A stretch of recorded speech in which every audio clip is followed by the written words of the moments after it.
ये रूमर्स भी आ रहे थे कि पाकिस्तान तहरीक इंसाफ के बारे में कहा जा रहा था कि जो वकला की टीम है उनको महदूद किया जा रहा है कि वो जो लीगल अफेयर्स हैं सिर्फ उन तक महदूद रहें, पॉलिटिकल स्टेटमेंट्स से गुरेज करें और जो पॉलिटिकल सारा सिस्टम है उसको पॉलिटिकल लोग या पॉलिटिकल वर्कर्स ही मैनेज करें। सर ऐसी कोई चीज क्या अंदर डिसाइड हो रही है पीटीआई के? देखिए, सियासत जो है वो सियासी लोगों ने करनी है ना। और अगर पॉलिटिशियन में देखिए, हम भूल नहीं सकते कि कायदे आजम जो थे, हमारे जो क्रिएटर थे, कायदे आजम जो थे वो एक वकील भी थे और पाकिस्तान के खालिक भी थे वो। तो उन्होंने वकालत भी की और उन्होंने पॉलिटिक्स भी की। लेकिन कायदे आजम जैसे लोग तो बहुत कम होते हैं ना। तो सियासत तो सियासतदानों ने करनी है।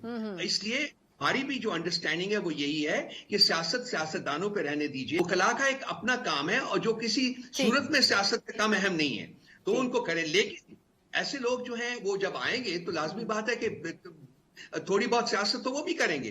तो हम उनको हम अकोमोडेट कर रहे हैं। उनको अब नेशनल असेंबली में इलेक्ट हुए हैं, वो अब सेनेट में भी जाएंगे। तो लाजमी बात है वो पाकिस्तान तहरीक इंसाफ की जो टीम है उसका इंटीग्रल कंपोनेंट है। तो वो हर किस्म के मामलात में उनका एक रोल होगा। लेकिन सियासी वर्कर्स जो है उनको बुनियादी तौर पर ज्यादा मौका मिलना चाहिए। बहुत बहुत शुक्रिया रऊफ साहब। सर बहुत शुक्रिया आपके कीमती वक्त के लिए।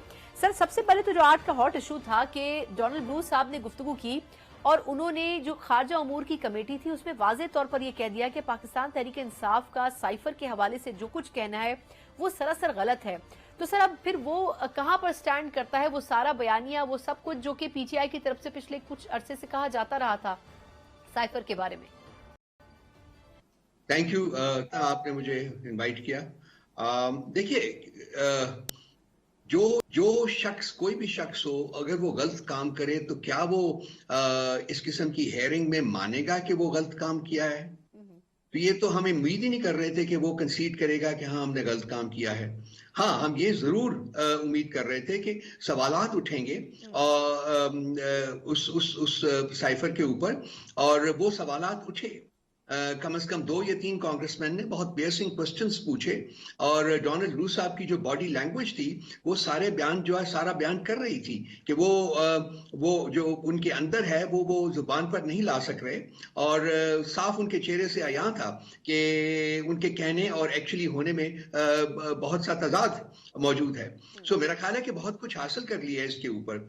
देखिए, इसको अगर इस तरीके से आप देखें कि साइफर एक रियलिटी थी, साइफर एक रियलिटी है, इसको आप डिनाई नहीं कर सकते हैं। ये जो इस साइफर की रियलिटी को नेशनल सिक्योरिटी काउंसिल की मीटिंग्स में, कमेटी की मीटिंग, 2 मीटिंग्स में एक्नॉलेज किया गया और ये भी एक्नॉलेज किया गया कि इंटरफेरेंस, ग्रोस इंटरफेरेंस हुई है पाकिस्तान के मामलात में।